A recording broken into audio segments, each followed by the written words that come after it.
কাল্লাই কি করলাম, টাকা পয়সা ইনকাম কইরা আজকে আমি লাঞ্ছিত। আরে জীবন রে, কাল্লাই কি করলাম কে ভাই, পুরা আপনার তো জীবন তো বিটিভির মতন হয়ে গেছে তাহলে। ভাই। এই জন্যই তো আমার আর কেউ দেখে না, কারণ নিত্য নতুন চ্যানেল বাড়িতে ওডি দেখে।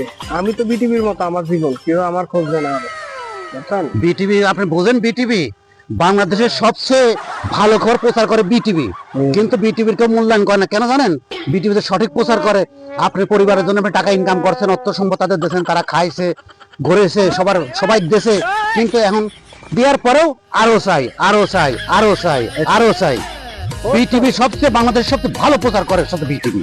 এখন তো ওই আগের মতো ইনকাম করতে পারি না, এই কারণে কেউ খোঁজ নেয় না। বিটিভির চাই তো খারাপ। না ভাই, বিটিভি মূল্যায়ন করেন না, বিটিভি সবসময় মূল্যায়ন করতে হবে।